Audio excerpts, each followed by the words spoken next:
ഇപ്പോൾ കുർബാനയ്ക്ക് എന്നെ കണ്ടപ്പോൾ ഇങ്ങനെ സ്തുതി കൊടുക്കും. ഞങ്ങൾ കുർബാനയുടെ ഇടയ്ക്ക് വെച്ച് നിങ്ങൾ പരസ്പരം സമാധാനം ആശംസിക്കുമെന്ന് പറയുമ്പോൾ നമ്മളിങ്ങനെ കുമ്പിട്ടിട്ട് ഇടതും വലതും സമാധാനം കൊടുക്കും. അപ്പം എൻ്റെ ഇപ്പുറത്തൊരു പെൺകുട്ടിയാണ് ഒക്കെ ഉണ്ടായിരുന്നത്. സമാധാനം ഓക്കെ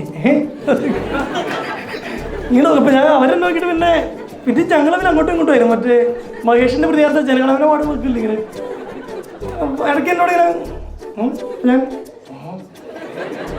പിന്നെ അത് കഴിഞ്ഞ് ഓശാനാചാര്യ കഴിഞ്ഞ് സെൽഫി എടുക്കലായിരുന്നു എല്ലാവരും. അല്ലെങ്കിൽ ഞാൻ ഇഷ്ടപ്പെട്ടൊരു മനുഷ്യൻ. ഞാൻ യുണീക്നെസ്സിനെ കുറിച്ച് പറയാൻ അതിനകത്തേക്ക് കിടക്കാൻ പോകും. അപ്പോൾ ഇന്നൊരാളെ കിട്ടി. ഒരു ചേട്ടൻ വന്നു, എന്നെൻകുട്ടി, അതെ മോളുടെ ബർത്ത്ഡേ ആണ്, സെൽഫി വേണം. വേറെ ഓക്കെ വന്നോളൂ എന്ന് പറഞ്ഞു, എടുത്തു. അപ്പോൾ എല്ലാവരും ഇതാ പുള്ളിയല്ലേ, വാ സെൽഫി കൊണ്ടുവരുവാ. അപ്പോൾ ഞാനിങ്ങനെ എടാ ഒരു ഭാര്യയുടെ കുട്ടിക്കടാ ഒരുമിച്ച് നിന്ന് എടുത്തോടെ എനിക്ക് അവിടെ ഇപ്പുറത്ത് നിൽക്ക്. ഓക്കെ മോളെന്തേ ആദ്യം നിങ്ങൾ എടുത്തിട്ട് ഞാൻ എന്താ പ്രതിമയെ ഞാൻ പറയാം. അദ്ദേഹം ടിക്കറ്റ് എടുത്തിട്ടുണ്ടാവും ഇന്നത്തെ പരിപാടി. ഞാൻ ആലോചിക്കുന്നത് ഭയങ്കര രസകരമായിട്ട് 2 ഓപ്ഷനാണ് എനിക്കുള്ളൂ. ഒന്നല്ലേ ഇറിറ്റേറ്റഡ് ആവാം, അല്ലെങ്കിൽ ഈ മനുഷ്യൻ ഇങ്ങനെ നോക്കിക്കൊണ്ടിരിക്കുക.